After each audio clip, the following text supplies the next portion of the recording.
Dr. Richard Sezibera, thank you so much for being at Mindspeak again.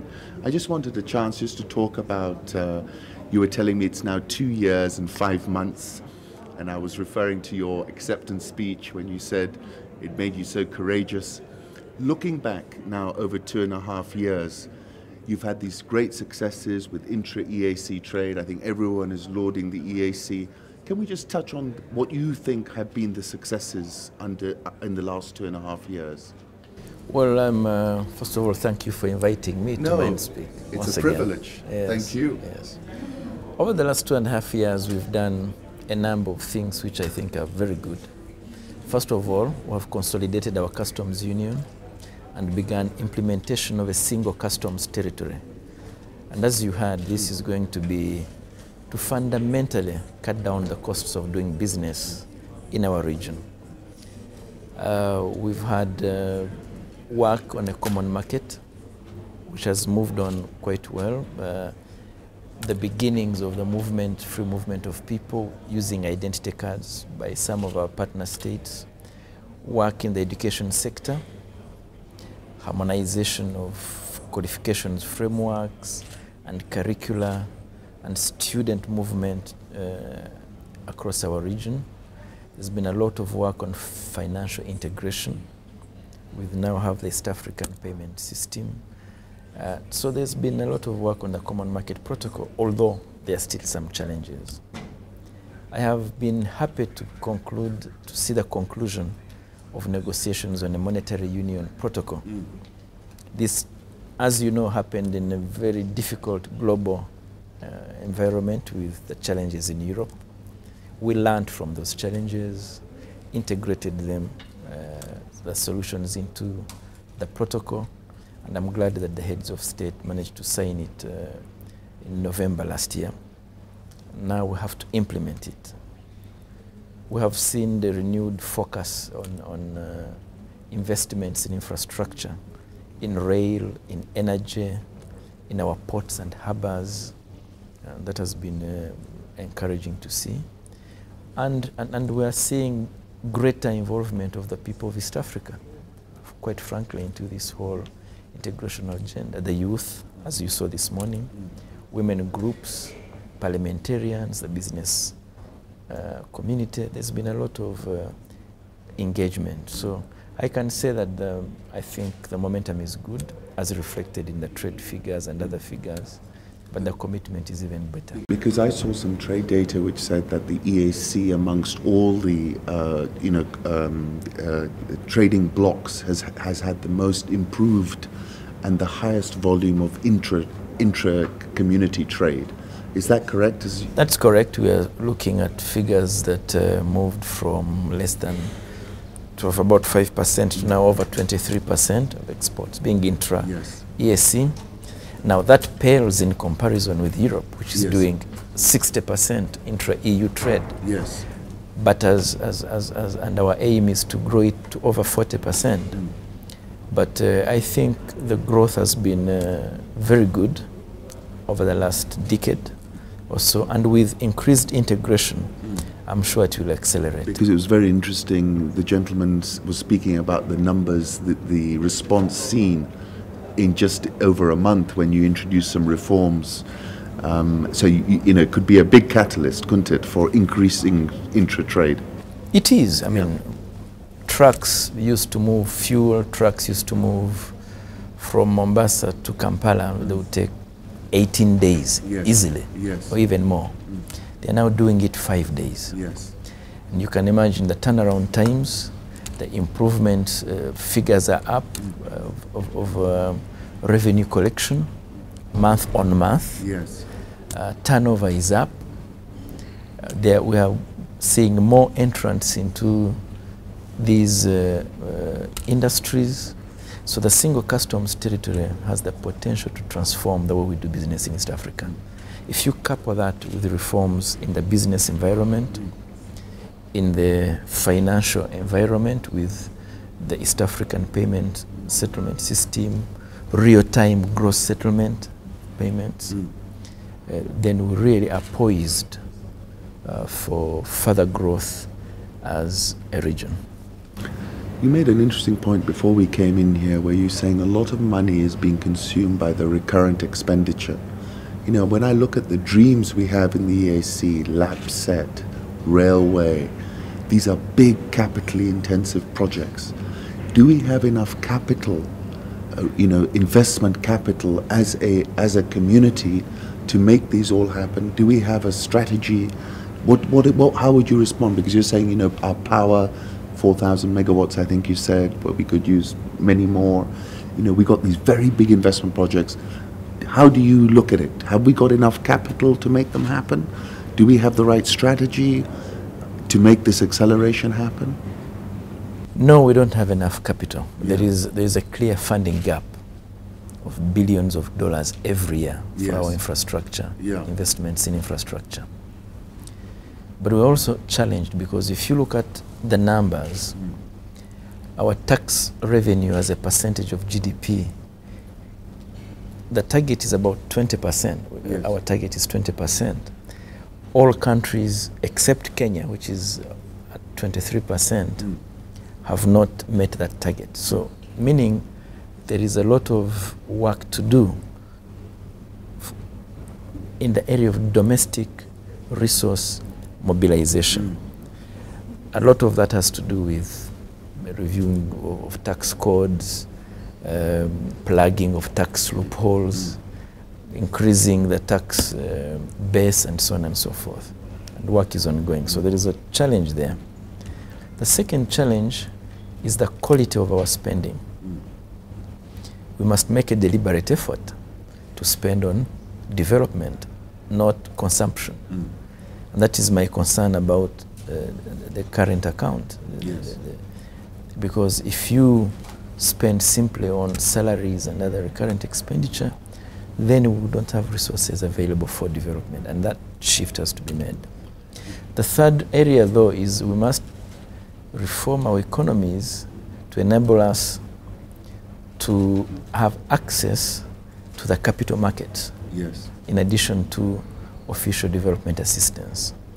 I am encouraged by what has happened, for example, in Rwanda, when they issued the bond. Incredible. The bond that is oversubscribed and Yes. so on. I think if we do some more work, all of us as partner states, Kenya is going to issue a bond.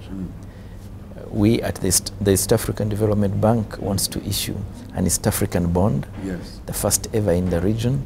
So we must do work to be able to access some of the capital we require Yes. for our own The development. diaspora as well. I mean, Yes, and the diaspora. because if you look over the last 10 years, the remittances, which did not exist in the 90s, have been so dramatic. Yes, the diaspora, the remittances are up. Yeah. They're a big source of revenue for us. In fact, quite a number of them are talking about establishing a diaspora bond, as you know. Yes, yes. So I think there are innovative ways of meeting this financing gap. Would the EAC be able to issue a bond, for example? I mean, how is your funding of the EAC? Can you just give me a little bit of... No, the EAC cannot issue a bond. But the East African Development Bank, Yes. which is an institution of the community, can. Okay. You made two very interesting comments I wanted to pick up on. One was you were referring to Libya, and you were saying when the African Union was seeking to reach a solution, it couldn't even land its plane. And that seemed to me a very important statement about where African countries stand in their ability to deliver African solutions, right? Do you feel we've made progress since that point that you were referring to in 2011? Do you feel that we have a good enough strategy to make our voice heard, so next time we want to land our plane in an African country, there is no third party who can stop us? Well, I think the African Union has made a lot of progress. For example, there is now the heads of state decided on the creation of a rapid reaction force. This East African standby. No, at the African level. At the African level. We have the standby brigades. You've seen African countries take the lead Yes. in very difficult situation. Somalia is an example, and the lead that Uganda took. Yes. And Burundi in Somalia, and now Kenya and Ethiopia. The same thing with the region taking charge of the Burundi peace process. The role of the region in Eastern DRC, the Great Lakes. So yes, African countries are increasingly taking charge of solving these conflicts. But there is a lot of work that needs to be done. We need to build our collective capacity. We need to have a capacity to act quickly, as we saw, like what happened in Mali was a wake-up call. Central African Republic. Yes. You've seen the role of IGAD in South Sudan. So I think the African countries are increasing their capacity to solve these problems, but the challenge is still there, and it is major. You made a great comment about gender equity and gender inequity in East Africa, and the fact that you thought the next frontier were the women, and I agree with you. Do you think we are empowering East African women sufficiently to make this leapfrog about which you were talking about? How would you characterize? I mean, I look around, and the East African woman is at the center of so many households. She's tilling our shamba, educating the children. We have so much, seems to me, entrepreneurialism that we can unleash. Do you feel confident we're unleashing that? Not enough. Not enough. Not enough. I think we've done quite a bit, but not enough. We've seen women representation in the political structures and made a great headway. Particularly in Rwanda. It's Rwanda, 64% of parliamentarians are female. In fact, the gender gap has swung the other way. Yes, you've probably got men complaining that. Yes. But if you look at the corporate world, for example, the women are still far and few in between. If you look at, and that goes for the big companies, the middle level companies, they are active in the private informal sector, the small informal sector, which is good.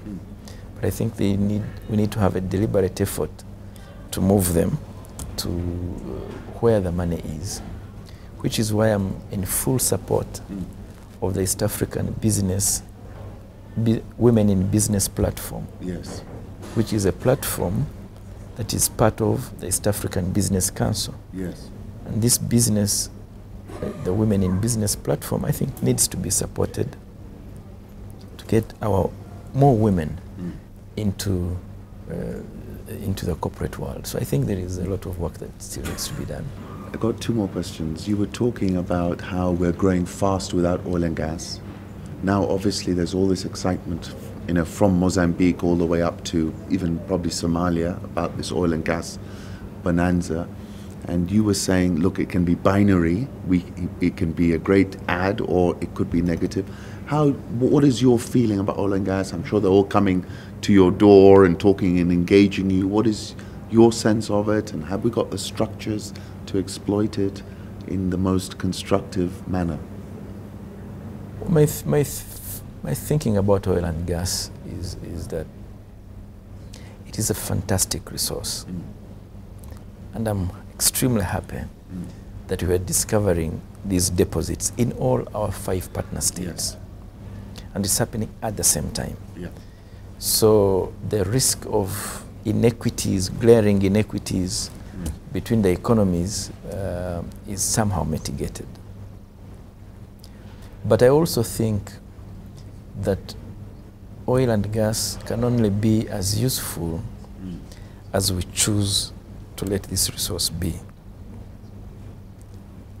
And I think these resources, when they finally come on board, should serve to continue to fund what we've been doing over these years.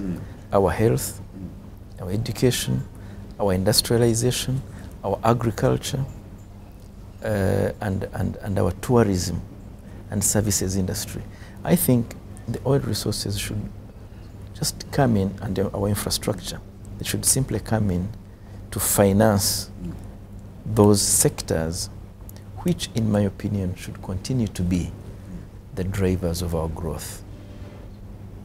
Now, looking forward, what does the future hold for us East Africans, for the EAC? How do you see the future? I think it's the future for East Africa is exciting.